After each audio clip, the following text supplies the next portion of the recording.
జానారెడ్డి గారిని మాట్లాడుతుంది కూర్చో.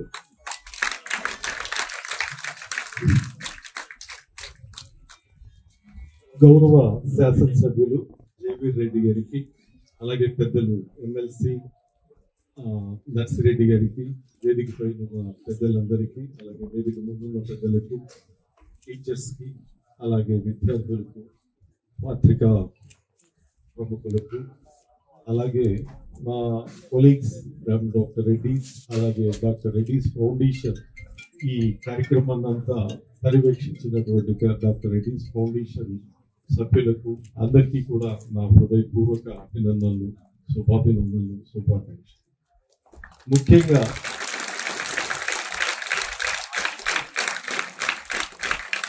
ఈ ప్రాంతంతో మాకు 3 దశాబ్దాల పైగా అనుబంధం ఉంది. ఇక్కడ ఈ కంపెనీని 1900 ఎర్లీ డేస్లో కట్టినప్పుడు అప్పటి నుంచి ఇప్పటి వరకు కూడా దగ్గర దగ్గర 30-35 ఏళ్ళ నుంచి ఈ మండలం కానీ, ఈ గ్రామాలతో కానీ, ఈ గ్రామంలో ఉన్న మీ అందరితో కూడా ఎంతో అనుబంధం ఉంది. దీని అందరికీ ముఖ్య కారణం మా chairman, founder chairman doctor Anji Reddy గారు.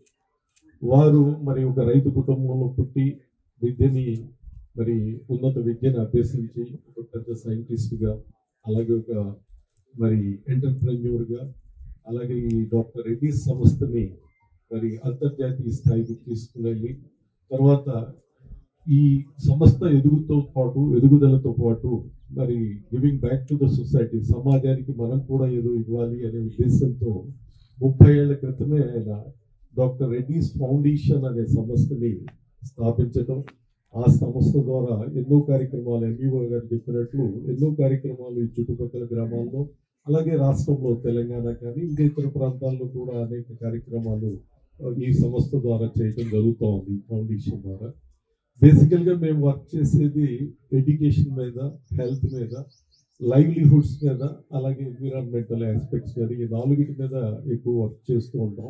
ఈ ప్రాంతంలో బేసికల్గా ఎడ్యుకేషన్ మీదే ఎంఈఓ గారితో కలిసి ఐ థింక్ గత 15-20 ఏళ్ల నుంచి కూడా ఎన్నో కార్యక్రమాలు చేస్తున్నాం. అలాగే రైతు ప్రోగ్రామ్స్ కూడా కొన్ని మా ఫౌండేషన్ నుంచి ఈ ప్రాంతాల్లో చేస్తాం. సరే, అది మీ అందరికీ తెలియజేయడం కోసం ఇది తెలియజేశాం. ప్రత్యేకంగా ఈ బాలికల స్కూల్ వచ్చేవారికి మరి ఎప్పటి నుంచో పెద్దలు జానారెడ్డి గారు కానీ, అలాగే ఇతర స్థానిక నాయకులు కానీ, సబ్సిక్వెంట్గా వచ్చిన అందరి నాయకులు కూడా ఇక్కడ దీనికి ఒక ప్రత్యేకమైన ఒక భవనం ఏర్పాటు చేయాలి అని కోరుకోవటం, మరి దాన్ని మేము మేనేజ్మెంట్ దృష్టికి తీసుకెళ్ళినప్పుడు మా చైర్మన్ సతీష్ రెడ్డి గారు కానీ, మా కో చైర్మన్ ప్రసాద్ గారు కానీ, ఇక్కడ ఒక ఇంట్రెస్టింగ్ థింగ్ ఏంటంటే మా చైర్మన్ గారు మా ఎమ్మెల్యే గారికి కూడా చాలా దగ్గర మిత్రులు. అది కూడా మాకు చాలా మంచి జరుగుతూ ఉంది. ఏ కార్యక్రమాలు ఈ ప్రాంతంలో చేద్దామన్నా ఆయన తప్పనిసరిగా అప్రూవల్ ఇస్తూ ఉంటారు ఈ ప్రాంతం చేయడానికి. జేవీర్ గారికి కూడా చాలా దగ్గర, ఆయనకి చాలా దగ్గర క్లోజ్ ఫ్రెండ్ కూడా ఆయన మా చైర్మన్ సతీష్ రెడ్డి. సో ఎన్నో మంచి కార్యక్రమాలు వారి ఆధ్వర్యంలో, వారి కూడా ఇక్కడ శాసనసభ్యులకి ఇక్కడ ఎన్నిక కావటం, మరి వారికి మా టాప్ మేనేజ్మెంట్తో, మా అందరితో ఉన్న సాన్నిహిత్యంతో ఇంకొన్ని మంచి కార్యక్రమాలు చేయగలుగుతామనే నమ్మకం నాకు ఉంది. ఈ అవకాశాన్ని నాకు ఇచ్చినందుకు అందరికీ ధన్యవాదాలు. ఇప్పుడు ఈనాటి ముఖ్య అతిథి మన డైనమిక్ శాసనసభ్యులు గారు శ్రీ కుందూరు జేవీర్ రెడ్డి గారిని మాట్లాడితే వేదిక మీదున్న పెద్దలకు, ప్రముఖులకు, రెడ్డి ల్యాబొరేటరీస్ యాజమాన్యానికి, స్కూల్ యాజమాన్యానికి, అదేవిధంగా ఇక్కడున్న విద్యార్థులకు ప్రతి ఒక్కరికి పేరు పేరున నా నమస్కారాలు, నా అభినందనలు తెలియజేసుకుంటున్నాను.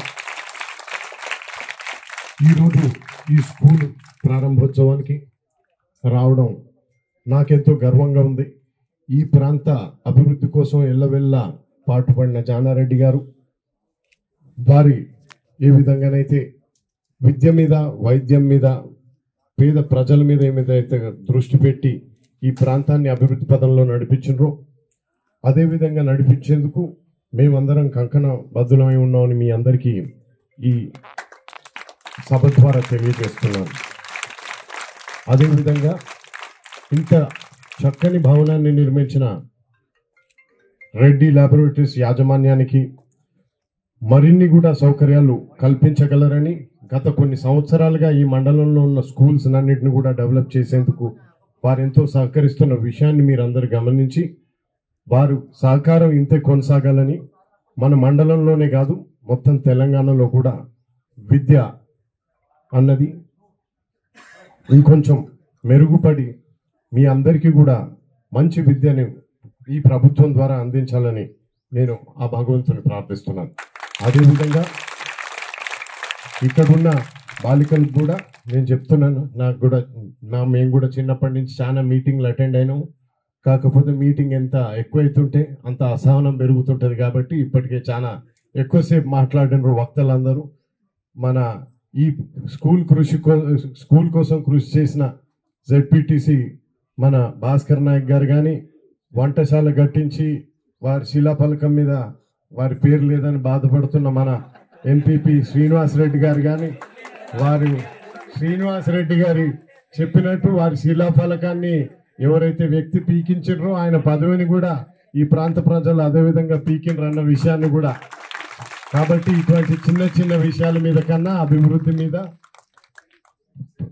పిల్లల విద్య మీద శ్రద్ధ వహించి ఉంటే వారికి ఈ పరిస్థితి వచ్చేది కాదని, కాబట్టి మనం కూడా అది ఒక పాఠంగా నేర్చుకొని మనం కూడా ముందు కేవలం అభివృద్ధి మీద మనం ఫోకస్ పెట్టి ఈ శిలాఫలకాల మీద గాను ఆర్భాటాలకు కాకుండా మనం అభివృద్ధి మీద మనం కూడా కృషి చేస్తే కేవలం ఈ 5 ఏళ్లే కాదు మరిన్నేళ్ళు ఈ ప్రాంతాన్ని కూడా మనం మంచిగా చూసుకునే అవకాశం ప్రజలు ఇస్తారన్న విషయాన్ని